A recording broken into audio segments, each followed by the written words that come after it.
హింసాత్మక ఘర్షణలతో బంగ్లాదేశ్ అట్టుడికిపోతోంది. నిరసన జ్వాలలతో భగభగా మండుతోంది.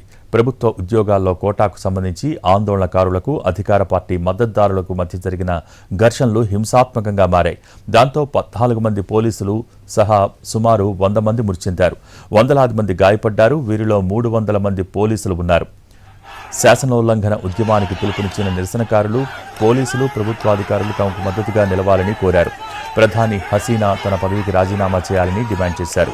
సహాయ నిరాకరణ కార్యక్రమానికి హాజరవుతున్న ఆందోళనకారులను అధికార పార్టీ మద్దతుదారులు అడ్డగించడంతో ఘర్షణలు మొదలయ్యాయి.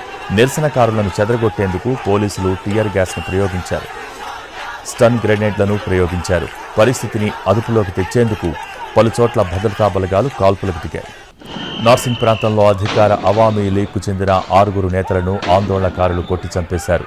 బుల్లెట్ గాయాలతో 56 మంది ఢాకా వైద్య కళాశాల ఆసుపత్రిలో చేరారు. ఢాకాలో బంగబంధు షేక్ ముజీబ్ మెడికల్ వర్సిటీ వద్ద పలు వాహనాలకు దుండగులు నిప్పు పెట్టారు.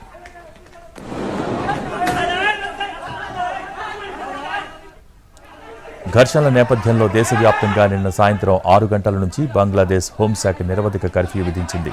అలాగే ఫేస్బుక్, మెసెంజర్, వాట్సాప్, ఇన్స్టాగ్రామ్ సేవలను నిలిపివేయాలంటూ ఆదేశాలు జారీ చేశారు. 4G మొబైల్ ఇంటర్నెట్ను ఆపివేయాలంటూ మొబైల్ ఆపరేటర్స్ను ఆదేశించారు.